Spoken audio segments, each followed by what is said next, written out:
Hello and welcome to another review of episode 2 of season 4 of Star Trek Discovery Anomaly. Not a bad episode, actually. Not as good as last week's. There were faults in it, of course. But the episode moved nicely along. We're getting into the big mystery now. We're starting on the sort of go of that, of the gravitational anomaly that it can move wherever it wants and do what it wants, basically. A whole episode of Buck grieving over loss of his planet and seeing his little nephew running about and birds flying around in the ship. Stamets, a big fan of Stamets. I do like Stamets' character, trying to bond with Buck. Not quite working, but by the end, over dramatic moments, they get a bonding thing through, and Stamets, works. He does. He gets on people's nerves, but he finds that way, how do you say, to get under your skin and think, look, I'm not a bad person, really. Quite interesting. Nice to see Saru back, and he's like number one. He's now known as Mr. Saru. There's a few moments in this. I did write some notes down, so just forgive me. Where there's like, the Janeway Tuvok thing, and that sort of relationship forming between and Spock and Kirk, between Saru and Burnham, which I found quite touching. It's sort of the Janeway Tuvok moment, and I'd say, I think I have to say, look, I did pan season 3. But Burnham's character has developed over the last 4 seasons, and we're now seeing her coming into her stride, I suppose.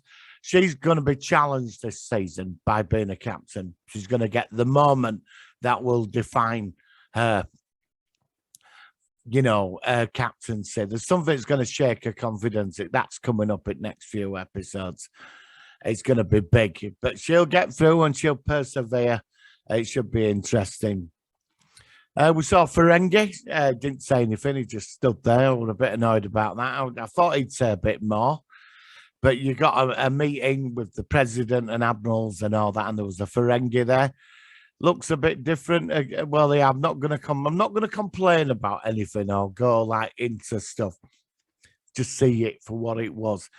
The story's not bad. I'm quite fascinated by the gravitational anomaly. It's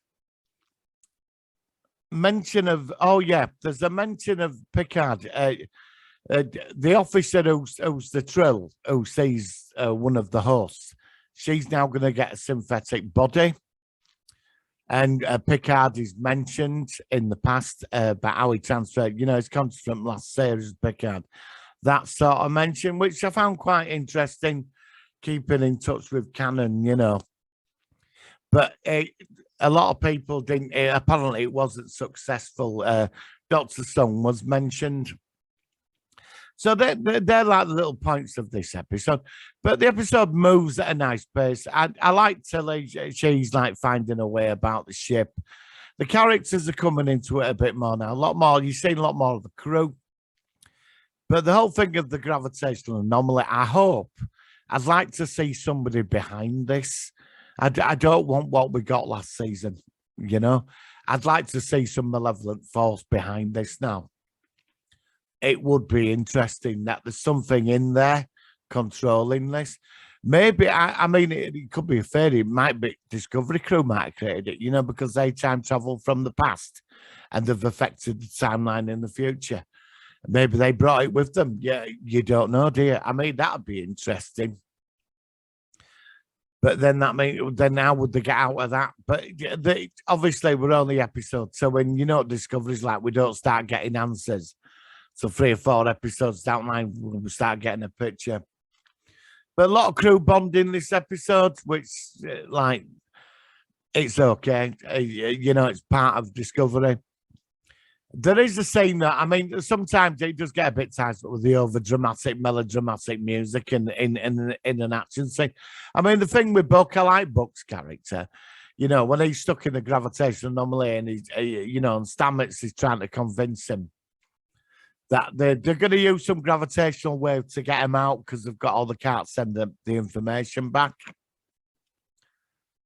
And Burnham sort of goes in as a hologram and talks to him and say, look, you know, life, you don't use your life's worth living. You've got to come back because we need to find out why and all this. And they save him. And then we get the big dinger at the end, you know, with Tilly coming up to Saru with the data going, basically, this thing, there's no path to it. It goes where it wants. You know, if it wants to turn left, it'll go left. There's no, like, pattern to its movements. It was impressive seeing the actual black hole. I've got to admit, I'm quite impressed with that. But not a bad episode.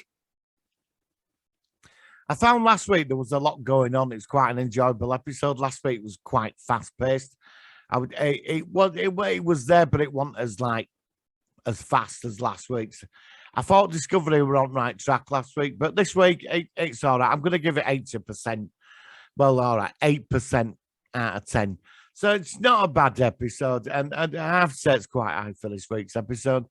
But last week I was quite impressed with. But we're only episode 2 in, and this is just, I'm only going to do like 5-minute reviews on it. But no doubt people will pick up on points in this and absolutely attacking it. That's up to them. But I'm trying to watch it for the story. I'm not bothered about any of that. So let's see where this goes. You know what I mean? Hopefully in 3 weeks' time or 4 weeks, I'll give it episode 5 or 6. We'll know if this series is going to be any good. So I'll see you on the next review. Please give this channel a like to help the channel. Please subscribe. Please listen to the podcast and let me know your thoughts on this week's episode of Star Trek Discovery. And I will see you shortly. Live long and prosper.